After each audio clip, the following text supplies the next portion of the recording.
Back at 8:44 with Gerard Butler, star of the new movie Olympus Has Fallen. He plays a disgraced Secret Service agent who finds himself trapped in the White House after the president is taken hostage during a terror attack. Take a look. Yes, the president's in the bunker. He's being held hostage. What do they want? We're trying to find out. Well, who's in charge? Trumbull, are there any survivors with you? Negative, sir. They wiped us out. They have commandos roaming the hallways with enough explosives to take out an army. Gerard Butler, welcome back. Good to see you. Good to see you. You got clout. Let me tell you why you have clout, all right? This movie is about not giving anything away here. The North Koreans are the terrorists here. They take over the White House and they capture the president. And you have arranged, just as you're promoting this movie, to have the North Koreans make all kinds of strange gestures toward the United States, threatening nuclear war. Yeah. How did you do that? Well, it wasn't so much me. We have a very powerful publicity department. So we said, just make some noise, say some ridiculous things. And then we called Dennis Rodman. And you got him involved? Buddy, do us a favor. You're pulling in all the strings, aren't you?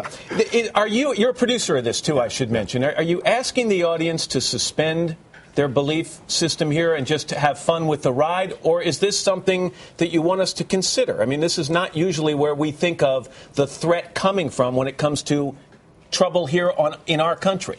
Well, I think it's important to point out that the North Koreans are more involved with the political fallout of the movie. It's obviously very relevant because of the tensions, but this is a terrorist organization that go in and take the White House. So it's more like an Osama bin Laden than an actual government force. And I think it's a bit of both. I mean, it's entertainment, and it's very, very exciting kind of. So there's somebody screaming out there.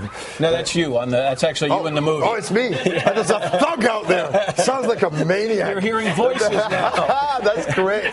But I think it's very provocative as well. I mean, we live in this this threat of terrorism. What would it look like? And we have totally pulled an audience in, and that's what gets you is how real it feels. You're actually in there, and then you're in the crisis room, involved in the nitty-gritty. And what we really wanted to do was give it substance and meaning, and humanize it. I mean, these are real people having to make decisions. That, split second, they make mistakes. I'm listening to you talk about this, and I'm smiling only because I've watched you in so many movies, and I've heard you do these spot-on American accents.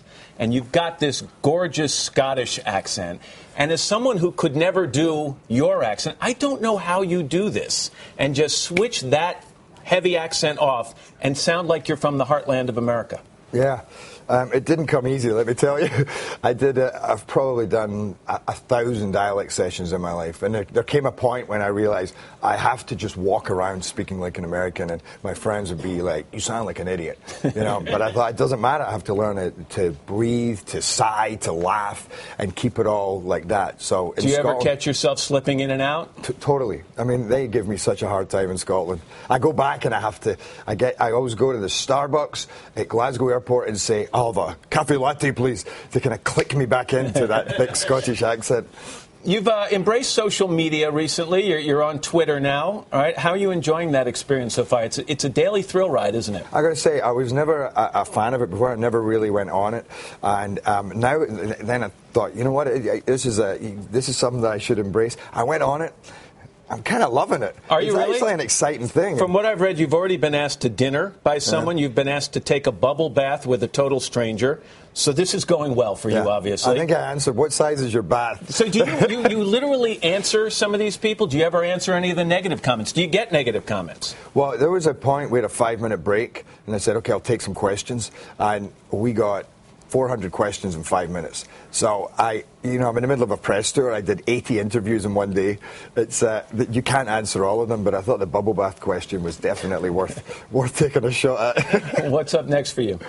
I'm just doing this press tour, and then I'm taking some time off. I made too many movies, so I'm kind of chilling. I really want to make the right choice for the next one. So, well, in a brave decision, you've also agreed to take part in a segment we're going to do right after this, a little pie tasting, where we're going to blindfold you and then you're going to join the group. And it has really nothing to do with the pie tasting. It's just Savannah wanted to see you in a blindfold. Yeah,